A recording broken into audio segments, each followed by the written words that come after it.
Welcome to Krishnaja UGC NET classes computer science Telugu. ఈ ఛానల్లో ఇంటర్నెట్లో ఉన్న paper 1 teaching and research aptitude, అలానే paper 2 computer science and applications సబ్జెక్ట్స్ని క్లాసెస్ని తెలుగులో చెప్తున్నాను. నా క్వాలిఫికేషన్ వచ్చేసి 2019 యూజీస్నెట్ కంప్యూటర్ సైన్స్లో అసిస్టెంట్ ప్రొఫెసర్గా క్వాలిఫై అయ్యాను. ప్రీవియస్ క్లాస్లో అనాలిసిస్ ఆఫ్ అల్గారిథమ్స్కి కొన్ని మెజర్స్ తీసుకుంటారని చెప్పాను కదా, అవేంటి? సబ్జెక్టివ్ మెజర్స్ లేదా qualitative measures and objective measures లేదా క్వాంటిటేటివ్ మెజర్స్. అండ్ మెయిన్గా అనాలిసిస్కి ఆబ్జెక్టివ్ మెజర్స్ని కన్సిడర్ చేస్తారు. ఇందులో కూడా రెండు రకాలు ఉన్నాయి, static measures and dynamic measures. And programmers మెయిన్గా అనాలిసిస్ చేయడానికి డైనమిక్ మెజర్స్ని కన్సిడర్ చేస్తారు. ఓకే, ఇందులో time, space, network usage, disk usage ఇలాంటివి కన్సిడర్ చేస్తారు. వీటన్నిటి గురించి ప్రీవియస్ క్లాస్లో డీటెయిల్డ్గా ఎక్స్ప్లెయిన్ చేశాను. బట్ మెయిన్గా అల్గోరిథం ఎఫిషియన్సీని మెజర్ చేయడానికి మాత్రం టైమ్ అండ్ స్పేస్ కాంప్లెక్సిటీని కన్సిడర్ చేస్తారు. ఈరోజు ఆ టైమ్ అండ్ స్పేస్ కాంప్లెక్సిటీ గురించి తెలుసుకుందాం. ఫస్ట్ ఆఫ్ ఆల్, కాంప్లెక్సిటీ అంటే ఏంటి? కాంప్లెక్సిటీ అంటే డిఫికల్టీ లెవెల్. అంటే ఇప్పుడు ఏదైనా ప్రాబ్లం సాల్వ్ చేయాలంటే ఆ ప్రాబ్లంకి సంబంధించి డిఫికల్టీ లెవెల్ ఎక్కువ ఉందా తక్కువ ఉందా అని చూస్తాం. అంటే సాల్వ్ చేయడానికి కష్టంగా ఉందా, ఈజీగా ఉందా, లేదా మధ్యస్థంగా ఉందా అని అనలైజ్ చేస్తాము. ఇప్పుడు ఇక్కడ కాంప్లెక్సిటీ అంటే ఆ ప్రాబ్లం అనేది కాంప్లెక్స్గా ఉందా, డిఫికల్ట్గా ఉందా అని అనలైజ్ చేస్తాం అన్నమాట. సో ఇక్కడ టైం కాంప్లెక్సిటీ అంటే how much time it has taken to run the algorithm. ఒక అల్గోరిథం రన్ అవ్వడానికి ఎంత టైం తీసుకుంటుంది, అంటే ఎంత స్పీడ్గా అది రెస్పాండ్ అవుతుంది, అవుట్పుట్ ఇస్తుంది, అలా చూస్తాం. అలానే స్పేస్ కాంప్లెక్సిటీ అంటే how much memory it has taken to run the algorithm. Algorithm run అవ్వడానికి ఎంత మెమరీని యూజ్ చేసుకుంటుందని అర్థం. సో ఇక్కడ మెమరీ అంటే ఎక్కడ యూజ్ అవుతుందంటే ప్రోగ్రాంలో ఉండే instructions, variables, function calls, constant values ఇవన్నీ మెమరీని వాడుకుంటాయి అన్నమాట. అల్గోరిథమ్స్ని అనలైజ్ చేయడానికి మెయిన్గా స్పేస్ కాంప్లెక్సిటీ కంటే టైం కాంప్లెక్సిటీకి ఎక్కువ ఇంపార్టెన్స్ ఇస్తారు. ఎందుకు? ఫర్ ఎగ్జాంపుల్, మీరు ఇప్పుడు మొబైల్లో యాప్స్ వాడతారు కదా, సో మెమరీ ఎక్కువైతే ఏం చేస్తారు? ఎక్స్ట్రా మెమరీని వేసుకుంటారు, అవునా? అదే ఏదైనా యాప్ ఓపెన్ అవ్వడానికి ఎక్కువ టైం తీసుకుంటే, లైక్ యాప్ ఓపెన్ చేయగానే ఫాస్ట్గా ఫీడ్ లోడ్ అవ్వాలన్నా, లేకపోతే ఫొటోస్ అప్లోడ్ చేయాలన్నా యాప్ అనేది స్పీడ్గా రెస్పాండ్ అవ్వాలి, అవునా?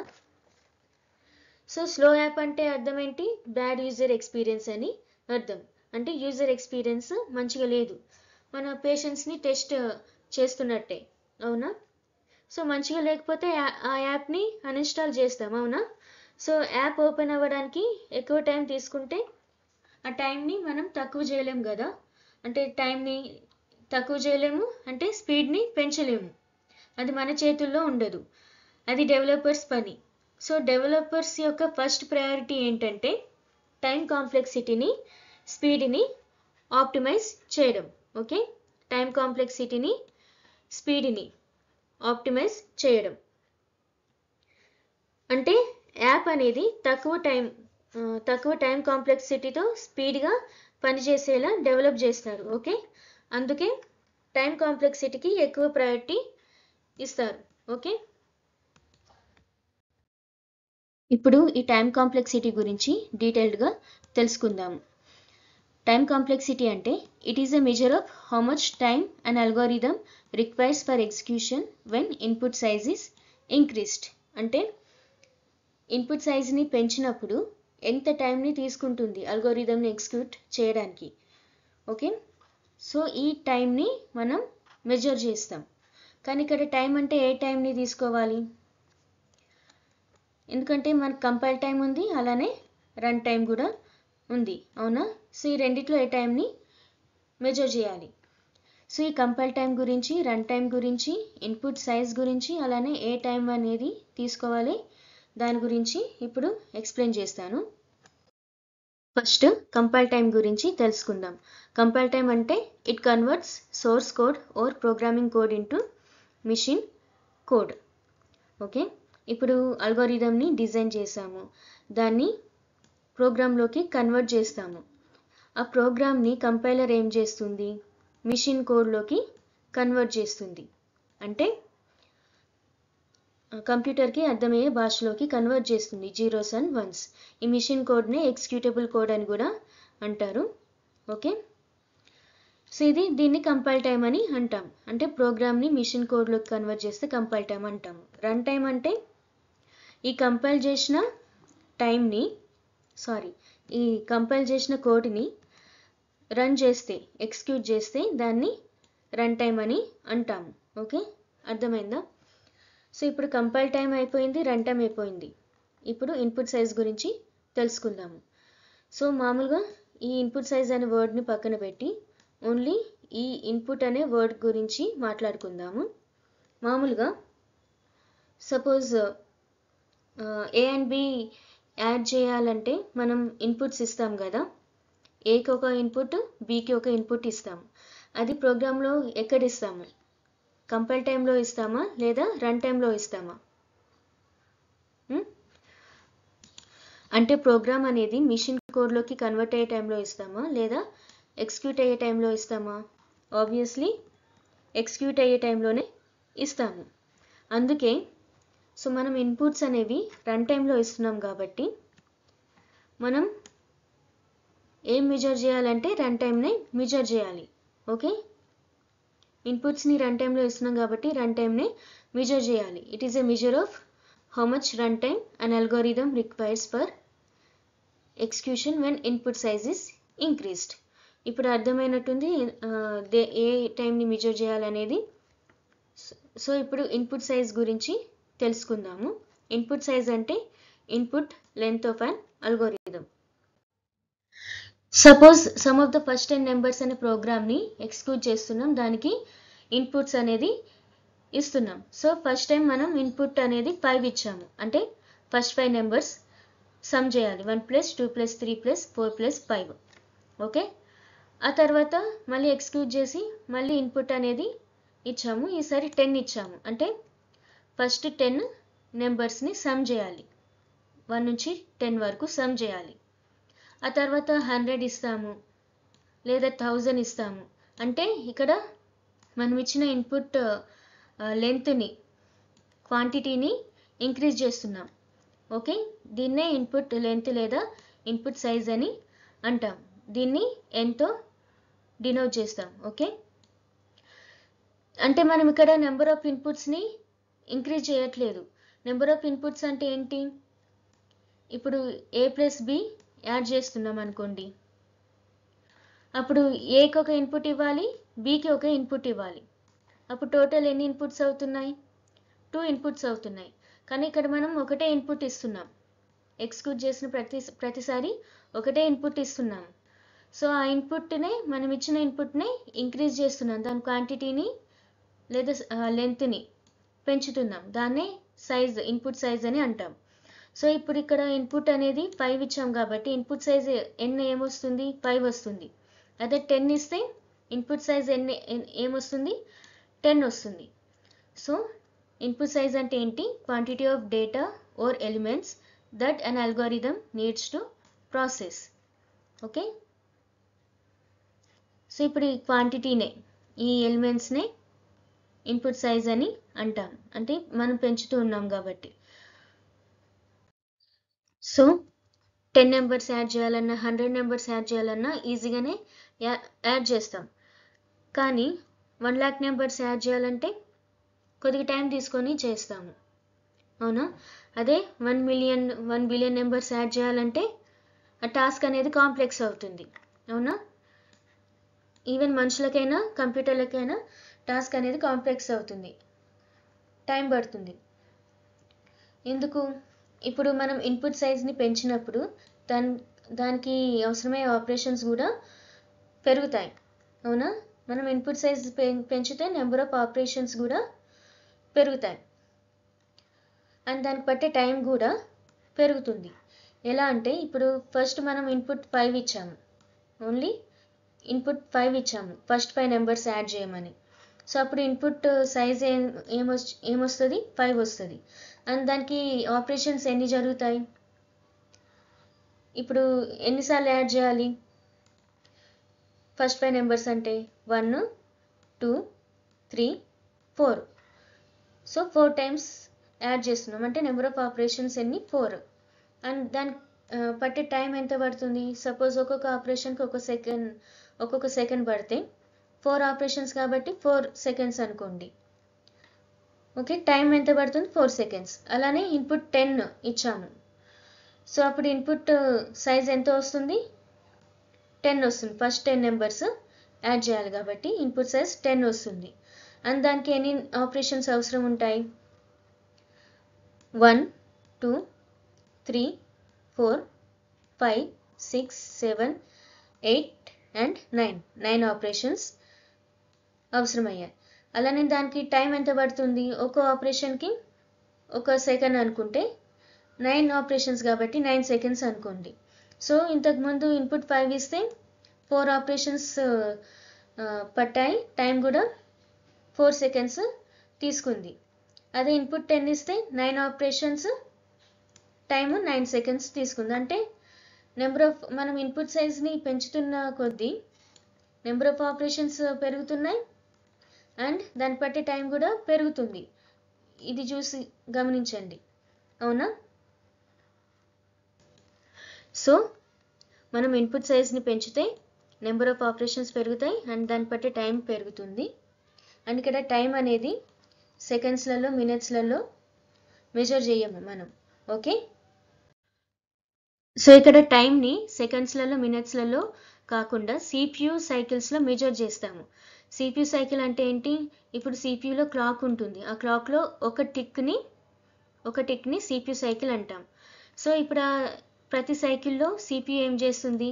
ఒక చిన్న యూనిట్ ఆఫ్ వర్క్ని లేదా చిన్న ఇన్స్ట్రక్షన్ని, పార్ట్ ఆఫ్ అల్గోరిథంలో చిన్న ఇన్స్ట్రక్షన్ని లేదా స్మాల్ యూనిట్ ఆఫ్ వర్క్ని ఎగ్జిక్యూట్ చేస్తుంది అల్గోరిథం. దాన్ని CPU సైకిల్ అని అంటాం. ఓకే, సో ఆ చిన్న స్మాల్ యూనిట్ ఆఫ్ వర్క్ని ఎగ్జిక్యూట్ చేయడాన్ని CPU సైకిల్ అని అంటాం. ఫర్ ఎగ్జాంపుల్, మీకు ఒక టాస్క్ ఇచ్చాను, సెంటెన్స్ రాయమని ఒక టాస్క్ ఇచ్చాను.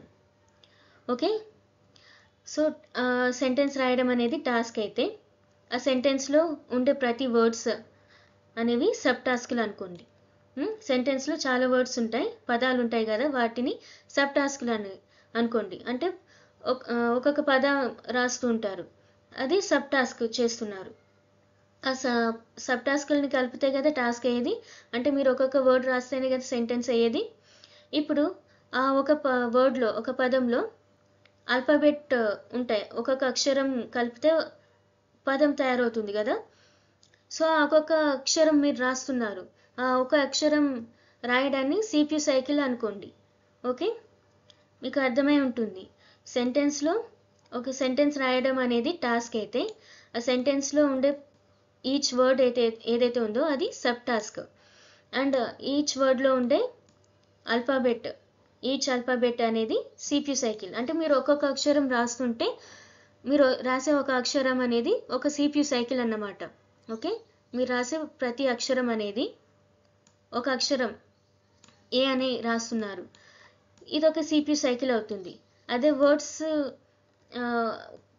రాస్తే 3-4 సైకిల్స్ అవ్వచ్చు. ఓకే, అదే సెంటెన్స్ మొత్తం కంప్లీట్ చేస్తే ఎన్ని సైకిల్స్ అవుతాయి? 100 సైకిల్స్ అవ్వచ్చు. ఓకే, నేను మామూలుగా శాంపుల్గా చెప్తున్నాను. ఓకే, అర్థమైందా ఇప్పుడు? అంటే ఇప్పుడు ఒక ఏ అనే అక్షరం రాయడానికి ఒక CPU సైకిల్ పడుతుంది ఒకటి. అదే వర్డ్ రాయాలంటే 3-4 సైకిల్స్ పట్టొచ్చు. అది మొత్తం సెంటెన్స్ రాయాలంటే 100 సైకిల్స్ పడుతుంది, 100 CPU సైకిల్స్. ఓకే, సో ఇక్కడ టైం కాంప్లెక్సిటీని T(n)గా రాస్తాము. అంటే T(n) అనేది ఈ టైం కాంప్లెక్సిటీ యొక్క మ్యాథమెటికల్ ఫంక్షన్. అండ్ ఇక్కడ n అనేది ఇన్పుట్ సైజ్. ఓకే, సో మొత్తంగా చూసుకుంటే ఇన్పుట్ సైజ్ ఇంక్రీజ్ చేసినప్పుడు నెంబర్ ఆఫ్ ఆపరేషన్స్ ఇంక్రీజ్ అవుతాయి, అలానే దానికి పట్టే టైం కూడా ఇంక్రీజ్ అవుతుంది. కానీ టైం కాంప్లెక్సిటీ ఇంక్రీజ్ అవుతుందా డిక్రీజ్ అవుతుందా అనేది మాత్రం అల్గోరిథం డిజైన్ మీద ఆధారపడి ఉంటుంది. So relationship between input size and time complexity depends on the algorithm design. అంటే మనం ఇన్పుట్ సైజ్ ఇంక్రీజ్ చేసినప్పుడు టైం కాంప్లెక్సిటీ ఇంక్రీజ్ అవుతుందా డిక్రీజ్ అవుతుందా అనేది చెప్పలేము. అది అల్గోరిథం డిజైన్ బట్టి ఎఫిషియన్సీని బట్టి ఉంటుంది. ఎందుకంటే ఎప్పుడైతే ఇన్పుట్ను లార్జర్ వాల్యూకి మార్చినప్పుడు ఏదైతే తక్కువ టైం తీసుకుంటుందో దాన్నే బెస్ట్ అల్గోరిథం అంటాం. సో ఇక్కడ 3 అల్గోరిథమ్స్ ఉన్నాయి, algorithm X, Y and Z. ఈ మూడిటికి 3 డిఫరెంట్ టైం కాంప్లెక్సిటీస్ ఉన్నాయి. అల్గోరిథం ఎక్స్కి n², algorithm Y time complexity n³ and algorithm Z యొక్క time complexity 2n. And different input sizes ఇచ్చాము ఇక్కడ 1 to 10 and 50. సో ఇప్పుడు ఇక్కడ అప్లై చేసి చూస్తాం, ఈ n వాల్యూని అప్లై చేసి చూద్దాం. సో n వాల్యూ 1 ఇచ్చినప్పుడు అల్గోరిథం ఎక్స్ ఎంత వస్తుంది, n² అంటే 1² 1 వస్తుంది. అల్గోరిథం వై n³ కదా 1³ అంటే 1 వస్తుంది. అండ్ అల్గోరిథం జెడ్ ఎంత 2 into 1 అంటే 2 వస్తుంది. అలానే n వాల్యూ 2 ఇస్తే అల్గోరిథం ఎక్స్ ఎంత 2² 4 వస్తుంది. అల్గోరిథం వై ఎంత 2³ 8 వస్తుంది. అలానే అల్గోరిథం జెడ్ ఎంత 2 into 2 4 వస్తుంది. అండ్ n వాల్యూ 10 ఇస్తే n² ఎంత algorithm X 100, algorithm why n³ ఎంత 10³ అంటే 1000. అల్గోరిథం జెడ్ ఎంత వస్తుంది 2 into 10 20 వస్తుంది. అండ్ 50 ఇచ్చినప్పుడు n వాల్యూ అల్గోరిథం ఎక్స్ ఏమో 50² 2500 వస్తుంది. అల్గోరిథం వై ఏమో 50³ 1,25,000 వస్తుంది. అండ్ అల్గోరిథం జెడ్ ఏమో 2 into 50 100 వాల్యూ వస్తుంది. సో ఇక్కడ మీరు గమనించండి, అల్గోరిథం ఎక్స్ అలానే అల్గోరిథం వై, ఈ అల్గోరిథం ఎక్స్ అండ్ వైకి n వాల్యూ పెంచినప్పుడు టైం కాంప్లెక్సిటీ ఎక్స్పోనెన్షియల్గా పెరిగింది. టైం కాంప్లెక్సిటీ అనేది ఎక్స్పోనెన్షియల్గా పెరిగింది.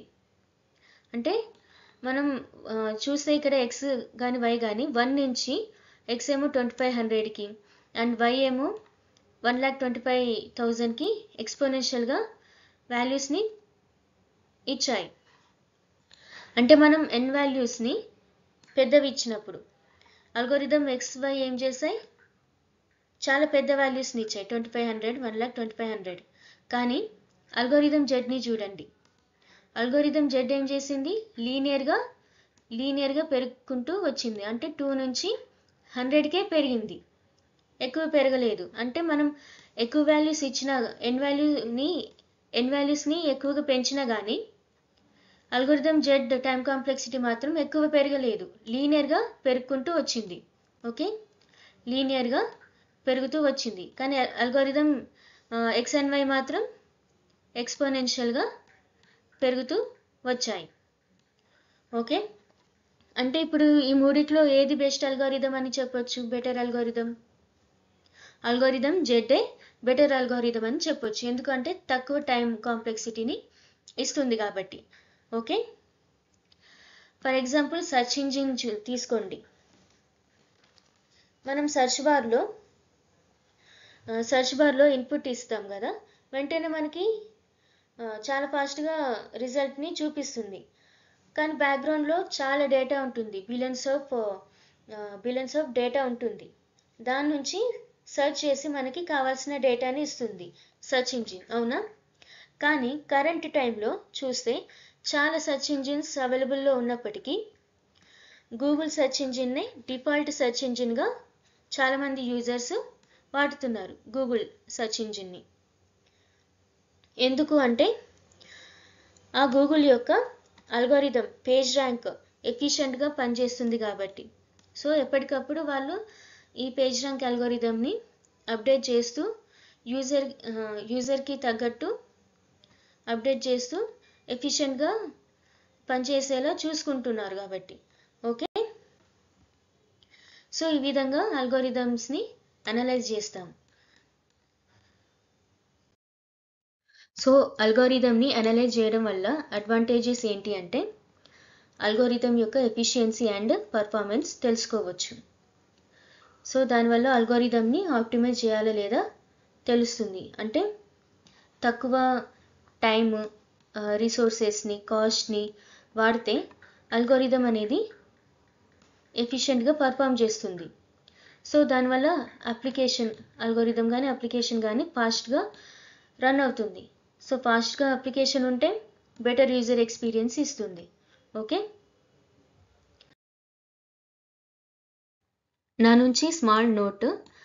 ఇప్పటి వరకు అల్గోరిథం డెఫినేషన్ని, డిజైన్స్ని అండ్ అనాలిసిస్ పార్ట్లో మెజర్స్ని చూసాం. మెజర్స్లో subjective measures, objective measures and objective మెజర్స్లో static objective measures and dynamic objective మెజర్స్ని, అలానే ఇప్పుడు టైం కాంప్లెక్సిటీ అండ్ స్పేస్ కాంప్లెక్సిటీని చూసాం కదా. సో ఈ టాపిక్స్ అన్నీ బుక్లో ఉన్నా కానీ అందులో డీటెయిల్డ్గా అర్థమయ్యేలాగా ఎగ్జాంపుల్స్తో లేవు. అంటే ఇప్పుడు సబ్జెక్టివ్ మెజర్స్ కానీ స్టాటిక్ ఆబ్జెక్టివ్ మెజర్స్ కానీ ఎందుకు వాడొద్దో ఎగ్జాంపుల్స్తో అంత ఎక్స్ప్లెయిన్ చేయలేదు. ఇప్పుడు నేను మీకు ఎక్స్ప్లెయిన్ చేసినట్టు. సో నేను ప్రతి టాపిక్ని, ప్రతి వర్డ్ని డీటెయిల్గా ఎక్స్ప్లెయిన్ చేసినట్టు ఎక్కడ డీటెయిల్గా డిస్కస్ చేయలేదు. సో క్లాస్ మొత్తం వింటే అది మీకే అర్థమవుతుంది. సో దాన్ని మీరు కన్సిడర్ చేయండి.